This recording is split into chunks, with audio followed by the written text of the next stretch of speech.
observasi kepala sekolah. Kemarin sudah anak-anakku observasi, sekarang ibu yang observasi kepala sekolah.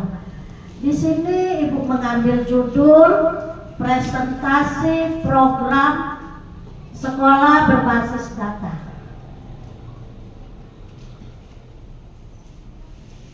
Ini ada profil sekolah kita,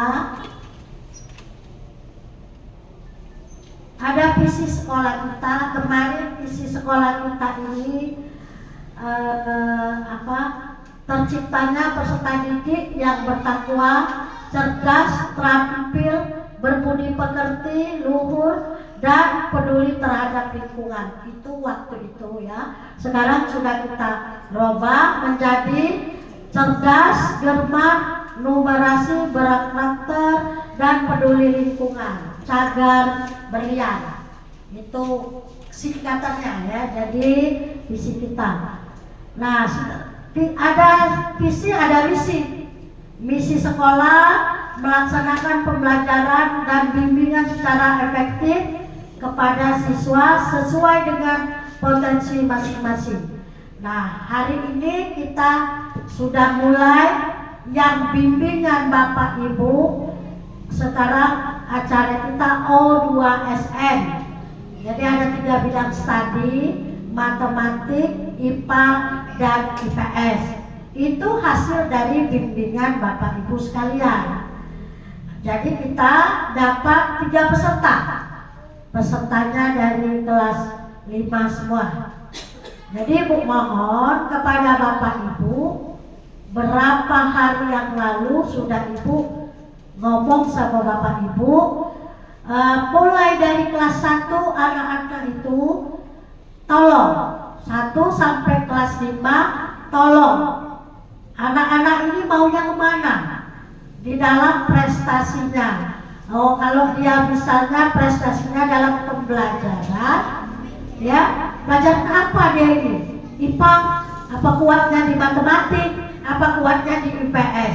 Nah, seandainya memang yakin anak-anak kita ini memang bisa, tolong kita ada tim kan, ada tim IPS membimbing, ada tim matematika, ada tim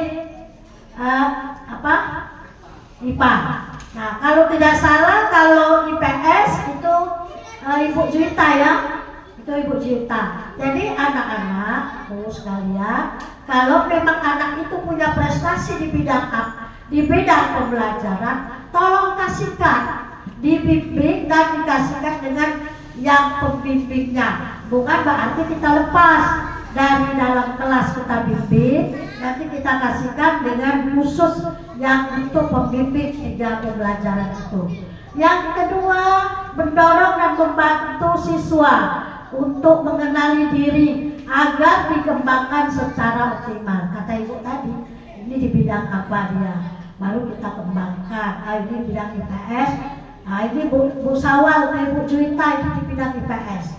Bisa anak ini, misalnya kan. Nah, tolong ditindaklanjuti. Yang ketiga yaitu melaksanakan ekstrakurikuler di bidang olahraga, kesenian, dan ilmu teknologi. Begitu juga, itu sudah Ibu sampaikan ke Bapak Ibu setiap rapat.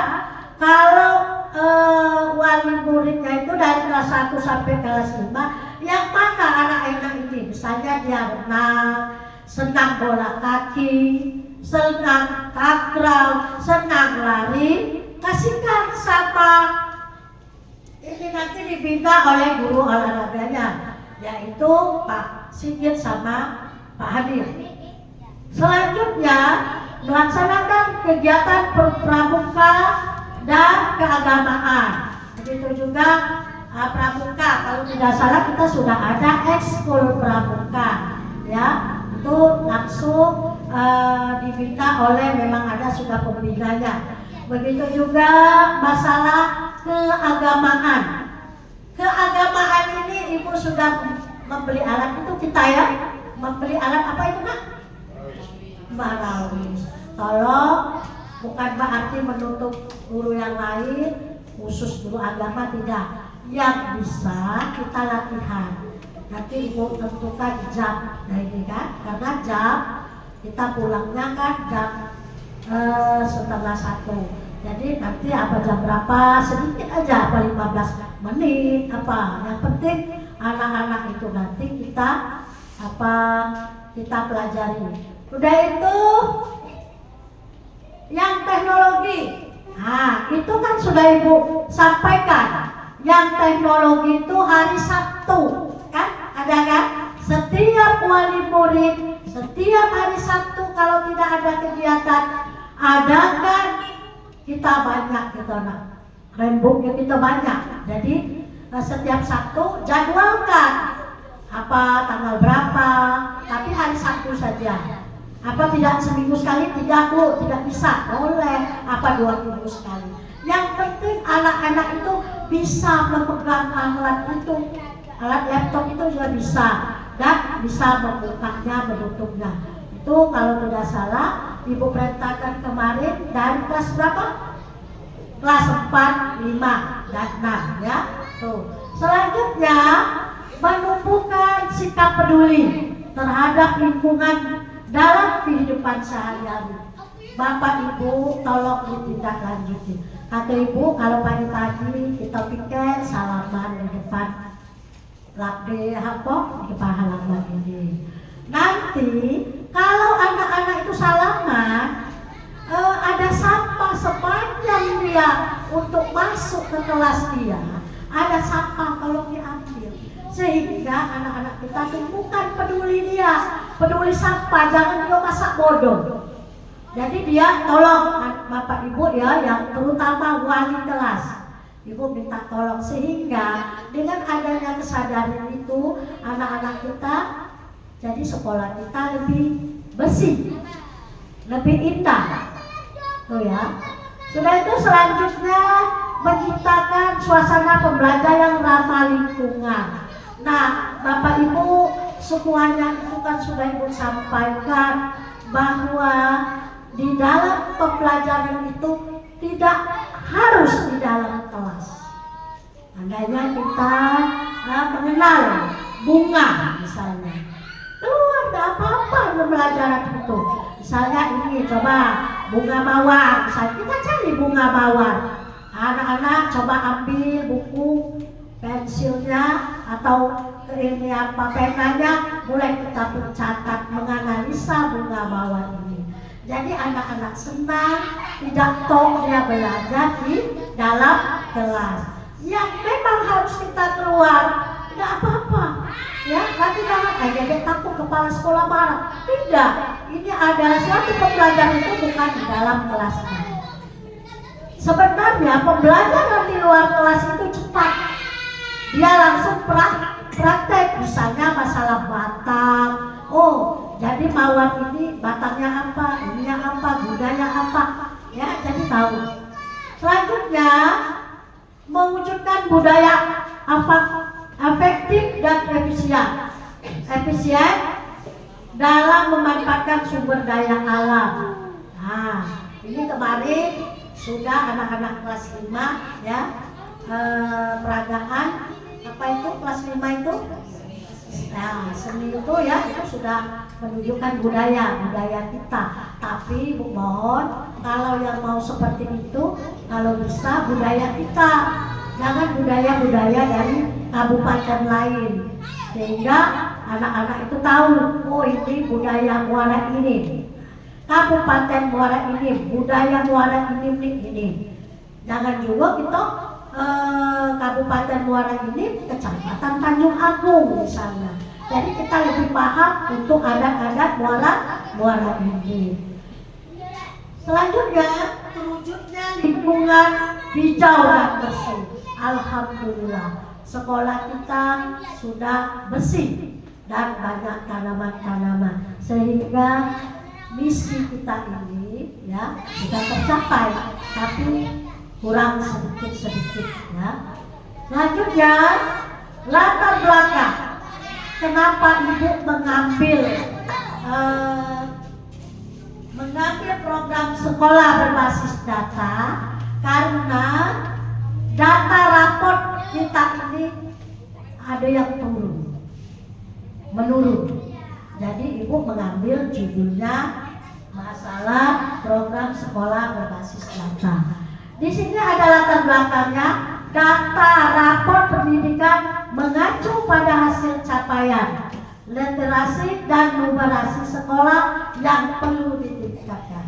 Yang kedua, kebutuhan siswa menciptakan lingkungan belajar yang menyenangkan, ya, full learning, agar matematika tidak dianggap menakutkan oleh siswa. Nah, jadi Bapak Ibu ambil judul ini karena rapor pendidikan kita ini ada masih yang berwarna kuning, berarti belum baik.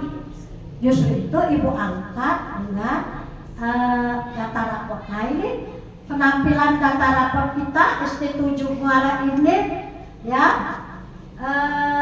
Ringkasan kondisi satuan pendidikan pada tahun 2025 dibandingkan tahun 2024, kemampuan numerasi SD 7 Muara ini mengalami peningkatan paling tinggi di antara indikator lain.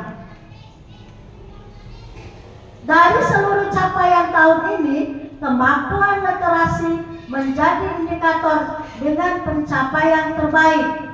Meski demikian, kemampuan numerasi adalah indikator dengan pencapaian terendah.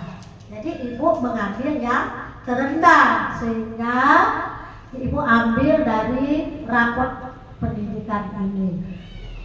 Contoh upaya untuk membenahi hal ini adalah melalui kemampuan untuk memahami aljabar berkaitan erat dengan kemampuan numerasi siswa secara keseluruhan.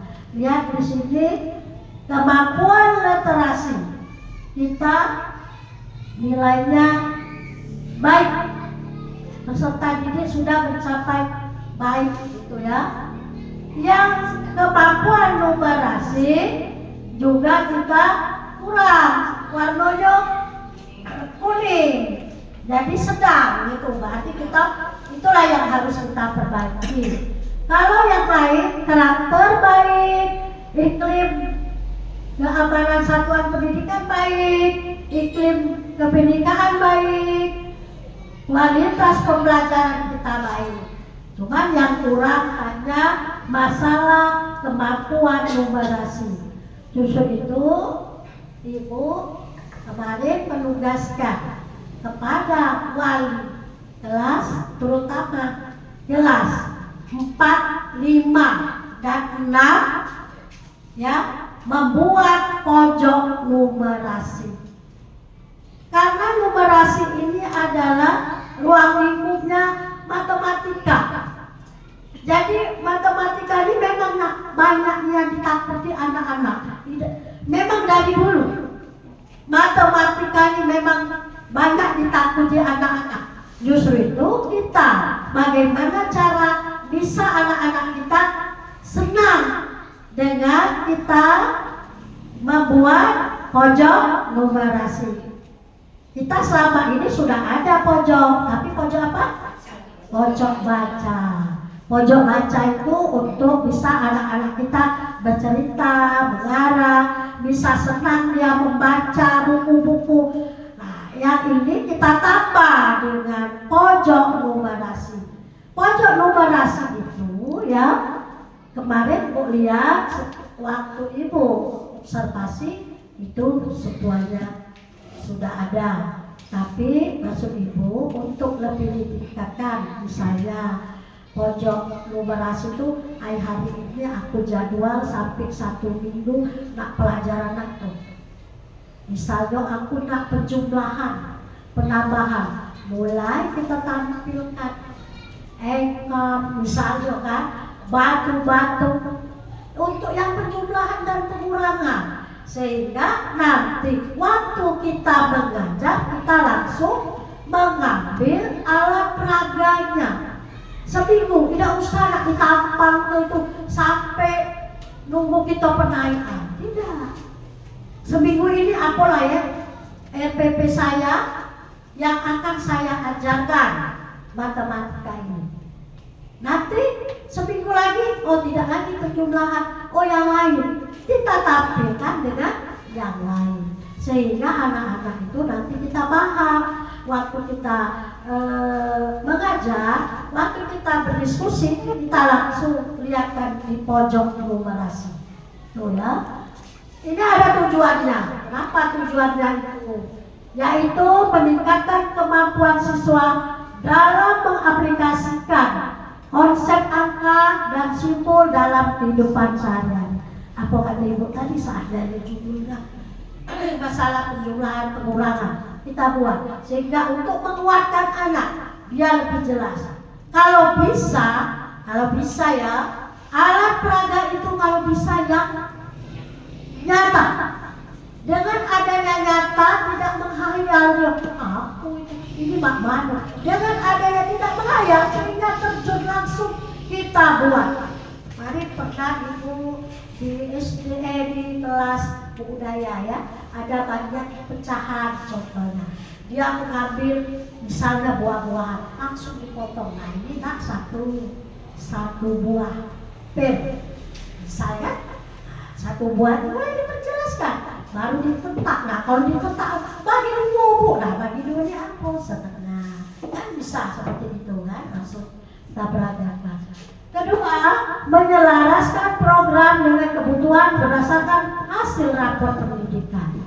Justru itu ibu mengambil dari numerasi ini, menyelaraskannya. Ketiga, mengoptimalkan sarana dan prasarana sekolah SDM untuk mendukung peningkatan kualitas pembelajaran. Kata ibu tadi. Jadi jangan hari ini dipasang sampai nak bagi rapor itulah. Kalau bisa jangan. Jadi dia setiap pembelajaran RPP itu berapa jatahnya? 1 minggu kita tampilkan. Nanti kalau minggu lain sudah lain kita tampilkan lagi yang lain supaya tidak jenuh dia. Dan waktu kita mengajar coba kita lihat pojok numerasi kita, sudah.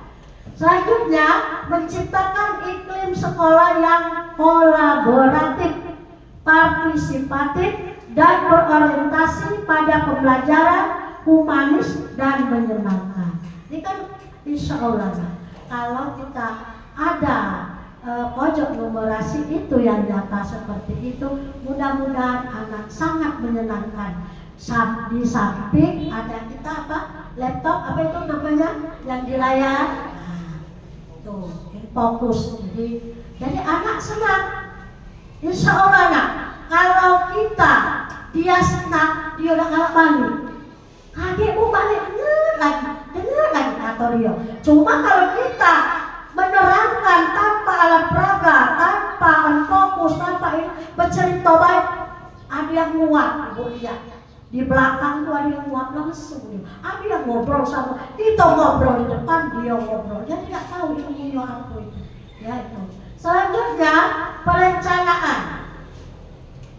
Yang pertama mensosialisasikan kepada guru untuk mendesain pojok numerasi di kelas. Kemarin sudah ya, sudah semua. Ibu lihat itu sudah semua. Tapi cuman kata ibu tadi hanya dirubah baik, semuanya galau itu.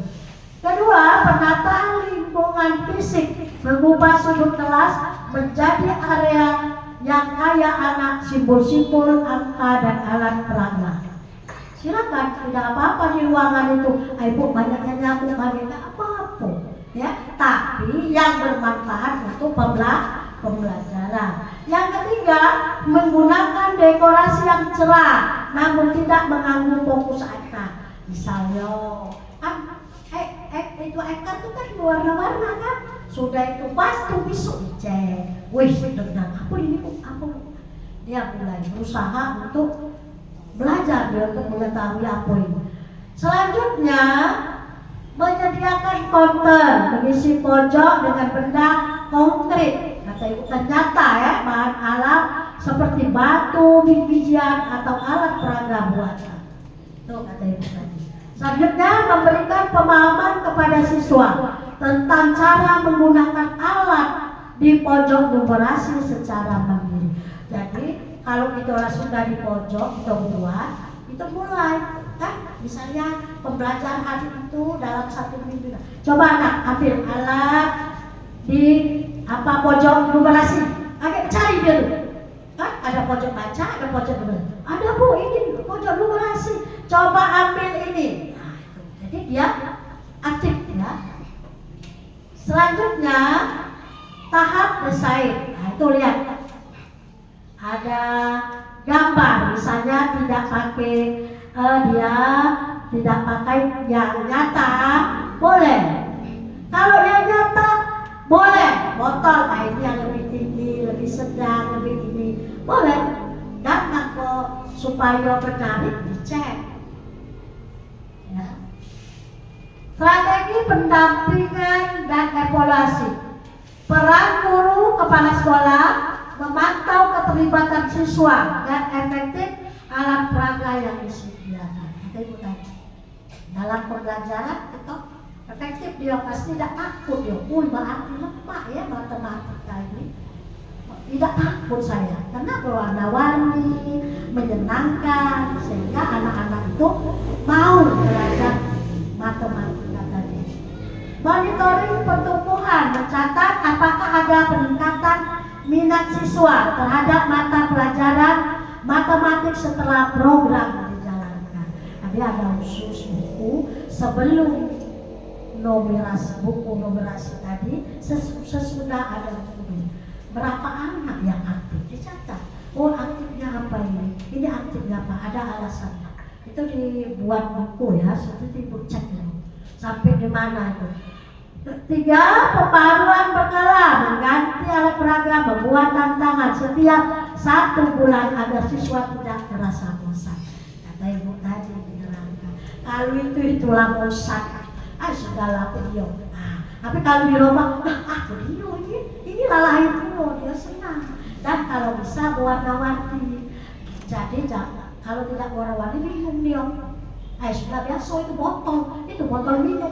Padahal ada artinya botol minum itu. Tapi kalau diwarna, botol ini warnanya merah sih kok ini. Dia berusaha ingin mengetahui. Selanjutnya refleksi, umpan balik siswa. Bagaimana perasaan mereka dengan adanya pojok numerasi ya.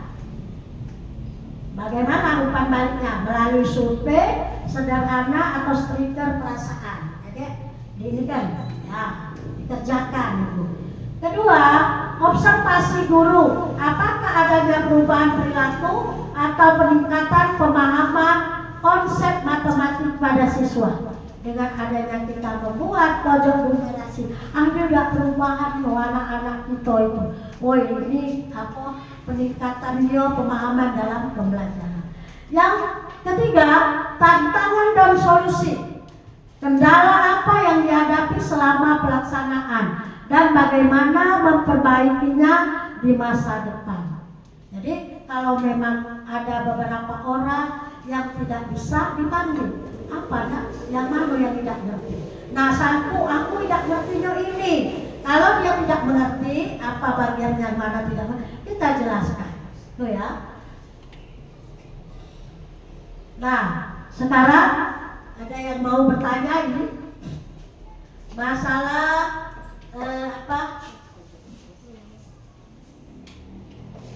masalah numerasi ini. Ada yang mau tanya, silakan. Ya, silakan. Baiklah, seperti yang sudah kita ketahui, kalau program pojok numerasi ini sudah berjalan dengan baik. Nah, apakah ada Ibu usulan untuk pengembangannya agar lebih terasa dampaknya bagi peserta didik di dalam kegiatan pembelajaran matematika? Baik, terima kasih Bu.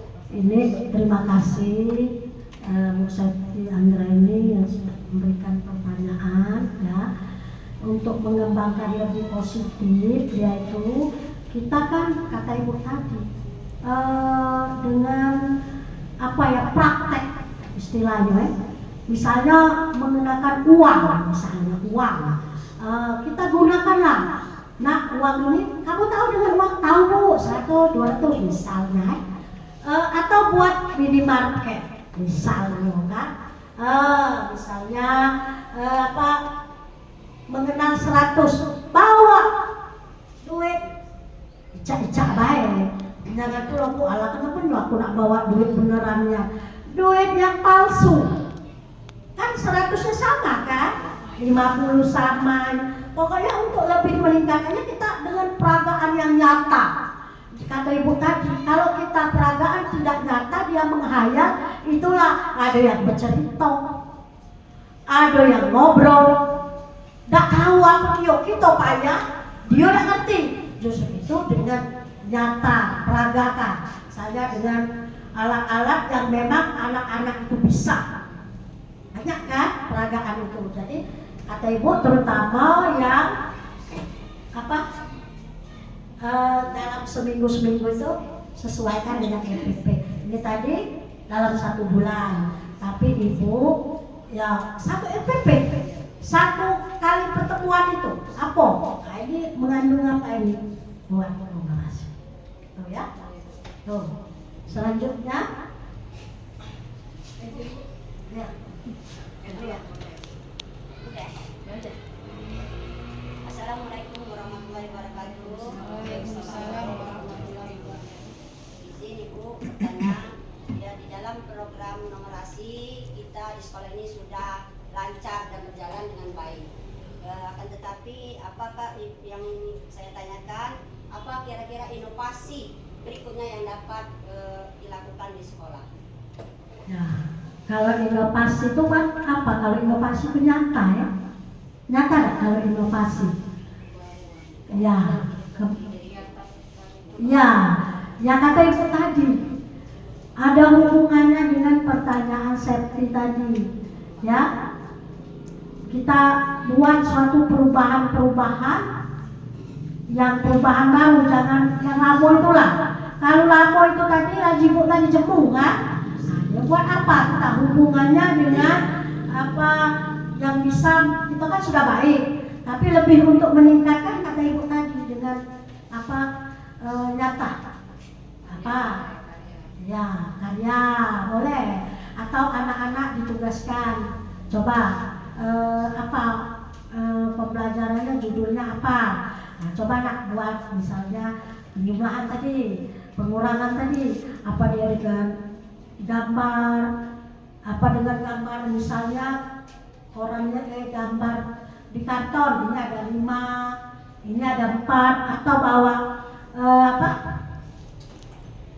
misalnya penjumlahan bawa duit tadi, jadi bukan bawa uang tadi itu, sehingga tantangan dari pondok ini tadi berhasil akan mengaktifkan pembelajaran atau penghargaan yang menambahkan misalnya ini apa sekarang ini HP ya, pakai HP, nah itu ada kode, nah, mulai permainan pakai kode sekarang kan ada HP kita buat, nah masa keluar itu coba lakukan, nah jadi senang dia dengan menggunakan seperti itu ya. Sudah selesai ya. Izin bertanya Bu, di dalam pengembangan numerasi apa hanya dilakukan di pojok numerasi saja?